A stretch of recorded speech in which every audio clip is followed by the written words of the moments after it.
இன்னைக்கு Sensex expiry இருந்துச்சு. So market நேற்று மாதிரியே ஒரு ஹைலி வாலடைல் இருக்கும். நல்ல மேலே மூவ்மெண்ட் இருந்துட்டு இன்னைக்கு எக்ஸ்பைரியில் நல்ல பெரிய ரெட் கேண்டலில் எல்லாம் கீழே விழும்னு நினச்சிட்டு ஸோ ஒரு எக்ஸ்பெக்டேஷன் ரொம்ப பெருசாக இருந்துச்சு எல்லாருக்கும். ஆனால் எக்ஸ்பெக்டேஷன் அது இல்லை. மார்க்கெட்டு ஒரே நேரோ ரேஞ்சிலே இருந்துச்சு. இன்றைக்கி ஒரு மூமெண்ட்டும் இல்லை, பெரிய மூமெண்ட் எதுவுமே இல்லாதனால ஒரு நேரோ ரேஞ்ச் மட்டும்தான் இன்றைக்கி காட்டிகிட்டு இருந்துச்சு. ஸோ காலையில் இந்த ரெண்டு கேண்டில் இருக்கும். அந்த ரெண்டு கேண்டில் அரௌண்ட் 10 o'clock 2 பாயிண்ட் ஒரு புட் சைட் மட்டும் ட்ரேட் பண்ண முடிஞ்சுது. ஸோ 81,800 புட்டில் அரௌண்ட் ரெண்டு வாட்டிக்கு அரௌண்ட் 178 பாயிண்ட் கேப்சர் பண்ணோம். அந்த கேப்சர் பண்ண பாயிண்டில் பார்த்தீங்கன்னா பாயிண்ட் தான் கேப்சர் பண்ணோம். பட் மார்க்கெட் ஆர்டரில் ஜனங்க எடுக்கும் போது ஸோ ஒரு என்ட்ரி கொடுத்தா ஒரு கேண்டலும் லைக் 35 பாயிண்ட்ஸ்க்கு மேலே வாலட்டிலிட்டி இருந்துச்சு. இது வந்து 15 மினிட்ஸில் இருக்குது. ஈவன் 1 மினிட்ல கூட அதே மாதிரி தான் அந்த வாலட்டிலிட்டி இருந்துச்சு. ஸோ என்ட்ரி பண்ணும்போது அதை ரெகுலராக தன்னில் யூஸ் பண்ணுறவங்க கரெக்டாக அந்த ஆர்டர் போட்டு எக்ஸிட் பண்ணிட்டு இருப்பாங்க. ஸோ அந்த ட்ரேடில் வந்து இது புட் சைடில் ஃபஸ்ட்டு ட்ரேட் வந்து இந்த ட்ரேடு இது 81,800 புட்டில் நம்ம ஒரு ட்ரேடு எடுத்தோம். இது வந்து ஃபஸ்ட்டு ட்ரேடு.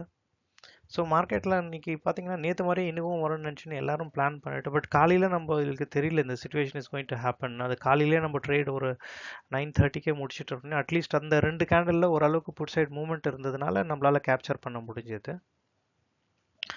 ஸோ இதில் வந்து நீங்கள் ஃபாஸ்ட்டாக கேப்சர் பண்ணணும் போது அட்லீஸ்ட் நம்மளுக்கு அந்த ஸ்கேல்பிங்கில் கொஞ்சம் நம்மளுக்கு, ஏன்னா இப்போ மேக்ஸிமம் எல்லாருமே வந்து ஒரு ஆல்கோவை யூஸ் பண்ணிட்டு இருக்காங்க. ஆல்கோ நீங்கள் ஒரு ரீட்டைலர்ஸாக இருந்தால் கூட பரவாயில்ல, இன்ஸ்டிடியூஷனல் பிளேயர்ஸ் ஒரு ஆல்கோ பேட்டர்னில் போடும்போது ஸோ டெஃபினட்டாக இது ரொம்ப டிஃபிகல்ட்டியாக இருக்கும்.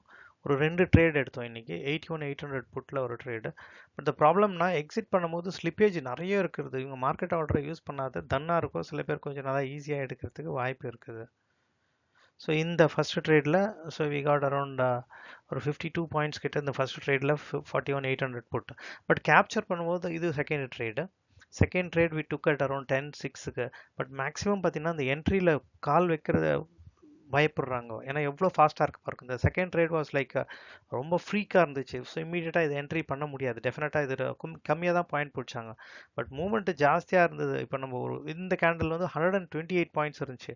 But end of the result பார்த்தீங்கன்னா ஒரு 10லேருந்து 20 கேப்சர் பண்ணி தான் பெரிய விஷயம். ஏன்னா நம்ம டார்கெட் பண்ணுறது 3 to 5% பர் டே, டெய்லி 9:15லேருந்து 10:30. இந்த கிளாஸஸ் இந்த ஸ்கேல்பிங்க்கு யாருன்னா பிளான் பண்ணி நீங்கள் எடுக்கணும்னு நினச்சிங்கன்னா டெஃபினட்டாக நீங்கள் ஜாயின் பண்ணிவிட்டு ஒரு ஃப்ரீ செஷன் கொடுக்குறோம். எலைட் குரூப்பில் இருக்கிறவங்க ஜஸ்ட் மெசேஜ் பண்ணுங்க.